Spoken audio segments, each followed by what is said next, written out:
وہ سورج بنے جو ہمیشہ کہیں نہ کہیں چمک ہی رہا ہوتا ہے۔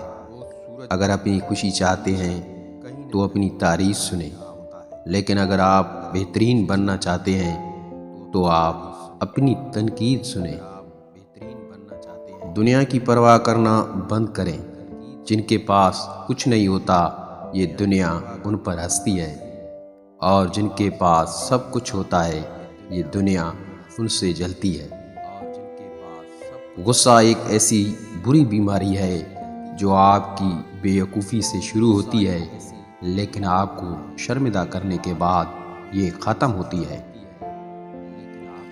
ہمیشہ وہ کام کرو جس سے تمہیں خوشی ملے۔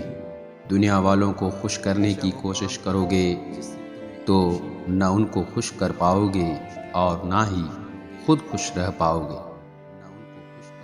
زندگی بہت چھوٹی ہے، اس لیے لوگوں سے نفرت کرنے میں اپنا وقت ضائع نہ کریں۔ اگر آپ یہ سوچتے ہیں کہ ہارنے کے بعد آپ کیا کریں گے تو آپ پہلے سے ہی شکست کھا چکے ہیں۔ میرے خوش رہنے کی سب سے اہم وجہ کسی سے بھی کوئی امید نہ رکھنا ہے۔ جب کوئی دوست تمہیں اپنا راز بتائے تو سمجھ لینا کہ وہ اپنی عزت تمہیں امانت دیتا ہے، اس میں خیانت کبھی نہ کرنا۔ نصیحت وہ سچ ہے جسے کوئی غور سے نہیں سنتا، اور تعریف سننا وہ جھوٹ ہے جسے ہر کوئی سننا چاہتا ہے۔ ہمیشہ ان لوگوں سے محبت کریں جو مصیبت میں بھی مسکرانا جانتے ہیں۔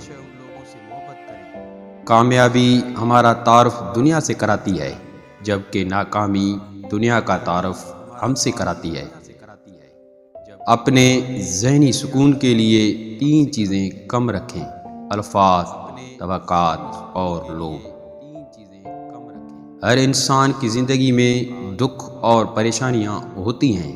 ان کا اشتہار لگانے اور لوگوں کو بتانے سے ہمدردی تو ملتی ہے مگر سکون نہیں۔ تہجد کی نماز وہ واحد نماز ہے جو مؤذن کی نہیں، دل کی اذان پر پڑھی جاتی ہے۔ کوئی انسان اپنے مرتبوں کی وجہ سے عظیم نہیں بنتا، بلکہ کسی بھی انسان کو عظیم اس کا کردار بناتا ہے۔ اس شخص کی قدر کرو جو تمہاری وجہ سے مشکلات سے لڑتا ہے۔